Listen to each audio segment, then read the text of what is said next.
Assalamualaikum warahmatullahi wabarakatuh. Kembali lagi bersama saya Arif. Baik, pada kesempatan kali ini saya akan membahas terkait dengan good corporate governance. Silahkan disimak. Hubungan sehat antara perusahaan dan stakeholder adalah salah satu tanggung jawab yang harus selalu dijaga dengan baik oleh pebisnis. Untuk mengatasi hal tersebut, ada sebuah konsep bisnis yang dinamakan dengan good corporate governance atau sebuah tata kelola perusahaan yang baik. Pengertian good corporate governance. Kelangsungan perusahaan sangat bergantung hubungan dengan stakeholder yang umumnya memiliki kebutuhan antara satu sama lain. Pengertian good corporate governance adalah teknik pengelolaan perusahaan untuk menyeimbangkan ragam kebutuhan pemangku kepentingan tersebut.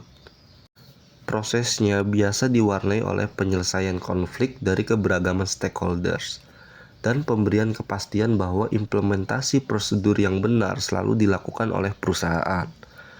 Bisa dikatakan GCG adalah cara perusahaan memberikan transparansi kepada pihak pemangku kepentingan.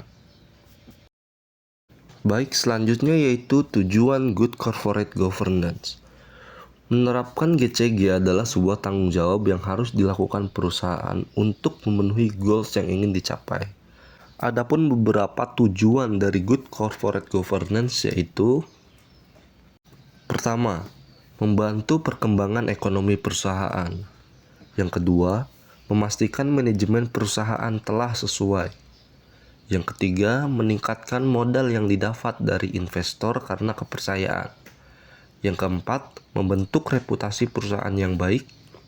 Dan yang kelima, memberikan panduan untuk menjaga kestabilan perusahaan.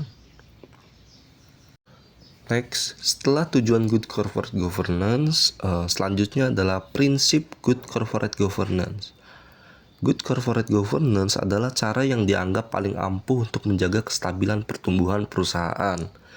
Dalam prosesnya, setidaknya ada 5 prinsip utama yang harus dipegang.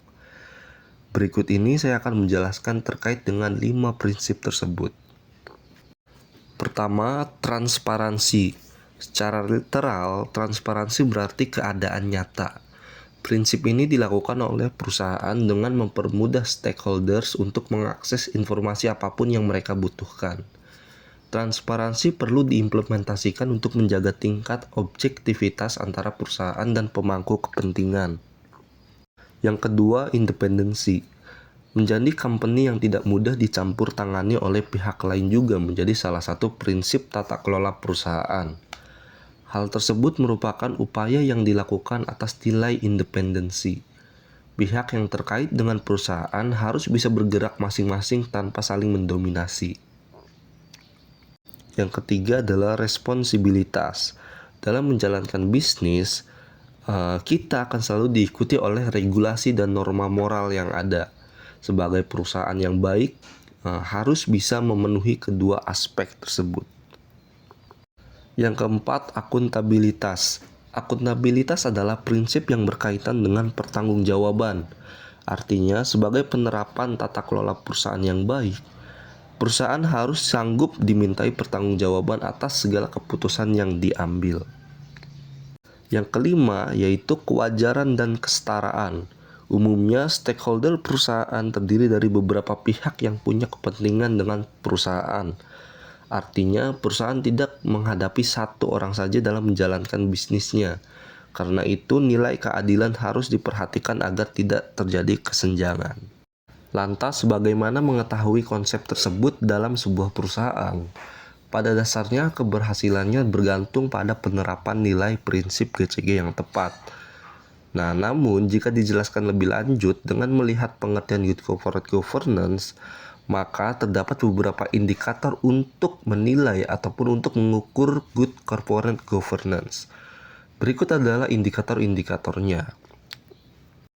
Kinerja dalam perusahaan sesuai norma dan regulasi, yang berarti pebisnis harus siap dengan konsekuensi saat mengambil keputusan, sehingga bisa dipertanggungjawabkan. Lalu melakukan GCG berarti menjaga kondisi perusahaan dengan baik. Oleh karena itu, harus selalu ada pertumbuhan yang bisa dicapai dari implementasinya. Selanjutnya, Indikator pengukuran good corporate governance bisa dilihat dari ketepatan alur sumber pembiayaan perusahaan. Dan yang terakhir, GCG yang berhasil bisa dilihat dari perilaku perusahaan terhadap stakeholder yang mementingkan kelima prinsip tata kelola perusahaan yang sudah saya jelaskan tadi. Pertama, transparansi. Kedua, independensi. Ketiga, responsibilitas. Dan keempat, akuntabilitas. Terakhir yaitu kewajaran dan kesetaraan. Nah, menjadi pebisnis bukanlah hal mudah. Brainstorming harus selalu dilakukan dengan mencari strategi bisnis apa yang cocok untuk diterapkan dalam bisnis. Melakukan riset merupakan langkah awal memenuhi kebutuhan tersebut. Sekian yang bisa saya sampaikan pada kesempatan kali ini. Terima kasih dan semoga bermanfaat. Wassalamualaikum warahmatullahi wabarakatuh.